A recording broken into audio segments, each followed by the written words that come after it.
to the day in the life of a television news producer. The day starts off with a meeting to discuss what stories will be covered that day. Reporters are given their assignments and sent to work. Producers then begin thinking of possible ways to make that story better, with breakouts and additional information.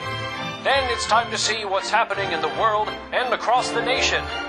They browse through the Associated Press Newswires, NBC News Channel, which is a service provided to affiliates by the Network for Video, CNN Pathfire, and the countless emails, phone call notes, and official web pages that are all a part of their daily routines. Then it's time to begin putting those stories in a rundown. Producers use a program made by Abbott called iNews to put information into two-column scripts. Those scripts exist as slugs in each rundown.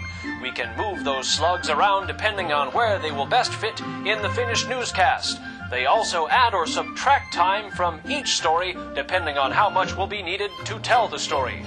Producers then must choose how to present the information, whether using a full screen with text, correlating video, sound bites, or maps. We choose the type of camera shot, whether it be using an over-the-shoulder shot, a camera shot with a plasma TV showing a graphic, or a simple single shot with just the anchor. That information is also entered into the rundown for the director to utilize later. Depending on the needs of the story, producers coordinate live shots with reporters, find photographers who can run a live truck, and let directors know what's going on. Every word that is spoken in a newscast is carefully scripted by producers. Changing one word can entirely change the meaning of a story. A half hour before the show, the producer checks all graphics to ensure they are error-free. That's also the time scripts are printed for the director and anchors. But what about when breaking news happens a few minutes to showtime? Producers rush to write it up, consider deleting other stories to provide the time necessary to present the breaking news, and stay in constant communication with the entire production staff and anchors about what's happening, all the while trying to write the breaking news from information they have collected. Once the show begins, you hope that the technology all works, because every now and then, something breaks. On occasion, you will have a generic live shot to hit at an exact time. The producer must count down the anchor to the exact moment to hit, but even then, the live shot you are going to might be frozen. What then? Video's frozen. Yes, you may. I'm still gonna count them down. Oh, okay. And You got any on? yeah. We're gonna have to take him. Okay, we got it. I need a VO in for Matt. It's not in yet. 1 minute to Matt. Next on the news at noon, the changes ahead in focus for Iowa from the governor at the state capitol this morning. Plus, a local apartment catches fire with 4 children inside. And the debate runs afoul whether it's okay to raise chickens in one eastern Iowa city. Plus, meteorologist Eileen Lone has your Storm Track 7-day forecast. It is 12 o'clock. Time for the news at noon. Named Best Newscast 30 in seconds. Iowa. This is You may have Iowa's to touch News a little Channel bit, Sarah. 7 with Sunny Lane and meteorologist We're taking it Eileen either Lone. way. When all else fails, This is the we roll the VO KWWL early. News at noon. Good afternoon on this Tuesday. I'm Tara We're Thomas taking in it. for 15. Sunny Lane as she continues maternity leave.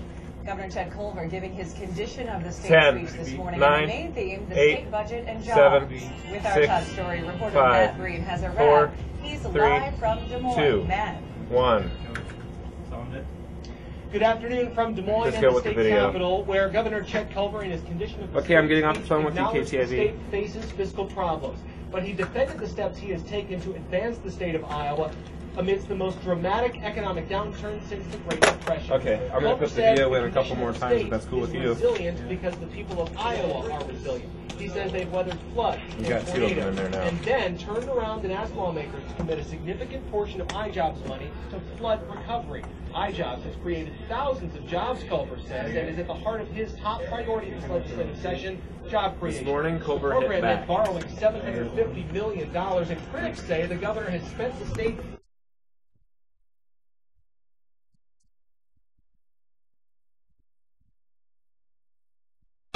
It's nuts, we can't do anything about it. Quarterbacks appear to be confused about our current budget situation. Well, let's end the confusion. Here are the facts. Today, And I'm going to put the budget is balanced, and it has been balanced every single day that I've had the privilege to be the governor of this state.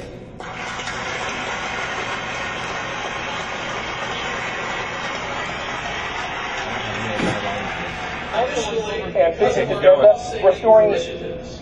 The budget this morning is smaller than the one it was on the day that I took office.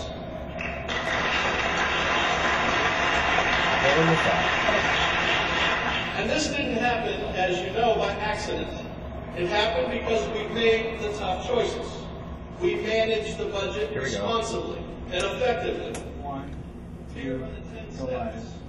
Also on Culver's ambitious agenda this session, restoring $100 million to local school districts that suffered when the governor slashed state aid in his across-the-board budget cuts last fall. He also wants lawmakers to fast-track a bill that would allow the state to apply for $175 million in federal education funds. One problem, though, it would tie teacher evaluation to student test scores and remove the cap on charter schools. There's a lot to get done, and to save money, lawmakers cut the session from 100 days back to 80 days. So indeed, every day down here in Des Moines counts. At the state capitol in Des Moines, Iowa, I'm Matt Green. Now back to you. Sounds like it. All right. Thank you, Matt Green, from our sister station in Sioux City, KTIB. State legislators are already working to pass a bill by the end of the week to bring more federal funding to Iowa. Details about that coming up in our next half hour. For the rest of the show, the producer keeps a constant eye on the back time, or amount of time remaining in the show compared to the time it would take to read every story. Based on how heavy the show is, certain stories might have to be dropped. As long as the show ends on time and people were informed about the news of the day, producers know they did their job well. But the duties of producing don't end with the newscast. Everyone has to post web stories throughout the day, post video from the newscast to the website, resolve any issues that happened that day and find ways to prevent them in the future, and be thinking of follow-ups for the next day. That's what it takes to produce a daily newscast. We hope